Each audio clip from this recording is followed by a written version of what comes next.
Yan mga bossing, nagpalit pala tayo ng cover ng motor kasi nabasag to.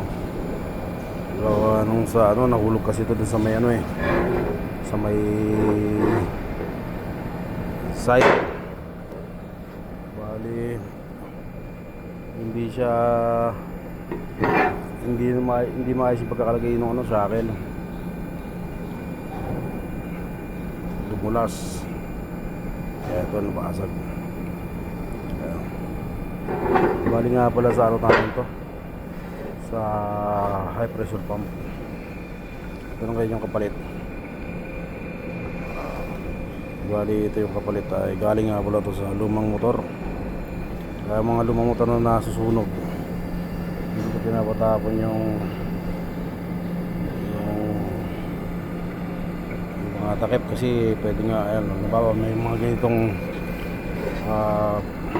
cover na nasisira, pwede na nating ipalit. Ayan. Ano naman, napaka-smooth din ng takbo, diba? At ito nga pala yung amperahe ng motor. 8.9, 8.9, 8.8. Wala nga pala siyang vibration. Tatakbuhin lang din natin ito ng mga ilang minuto para makita kung umiinit o hindi. Bali ito ngayon, tatapon na to kasi syempre hindi ito makagamit. Saka yung kaputol na ito wala na rin naman. Saka mahirap din kasi pag wini-welding lang, baka mamaya pagkakabalik hindi naman sentro, magkukos lang ng vibration yun at mas madali lang ulit masisira. Maapektuhan lang din yung performance natin sa trabaho, sabihin hindi tayo makayos magtrabaho.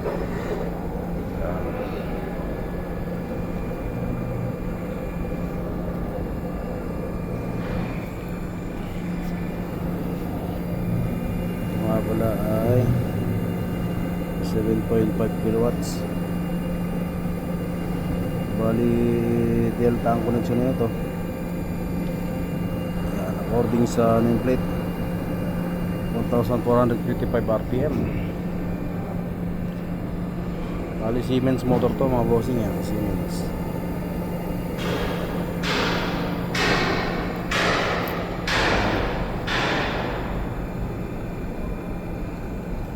Pandari natin ng medyo matagal para masiguro natin na hindi siya nag-iinit.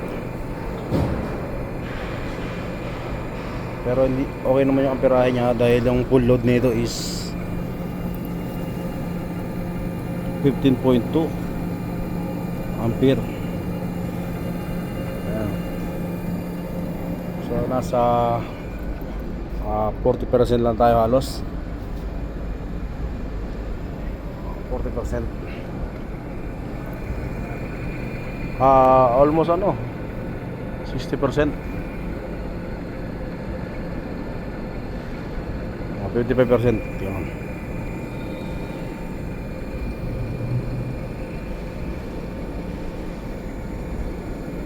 Siya pala, pa-like and share na lang. Pa-subscribe na rin po sa ating channel, YouTube channel, para meron po tayo palagi na-upload na bagong video. Bali, hindi ko pa pinalagay yung cooling fan nya para mas matitingnan natin siya na maayos na yung walang hangin na naririnig, para mas maayos yung pag-inspection natin sa motor habang maandar.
All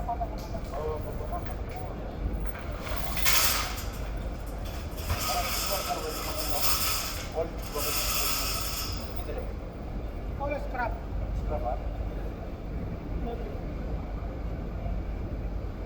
End parts.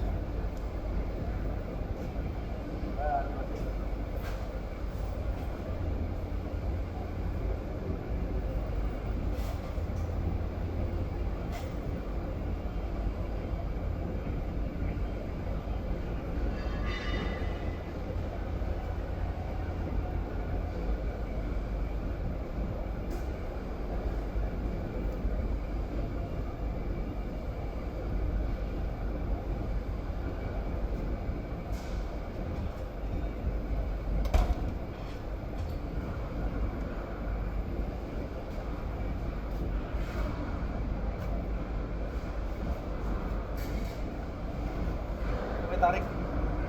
Up.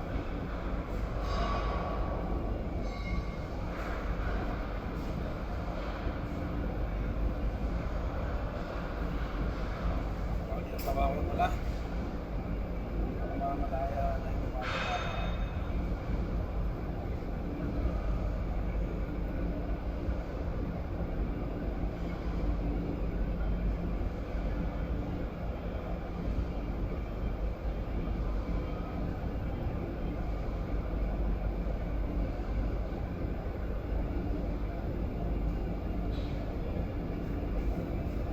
Tarik distro ka.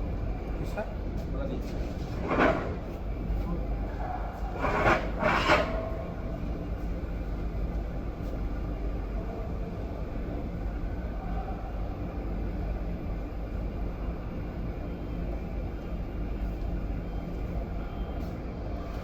Hindi na lang ang ating video.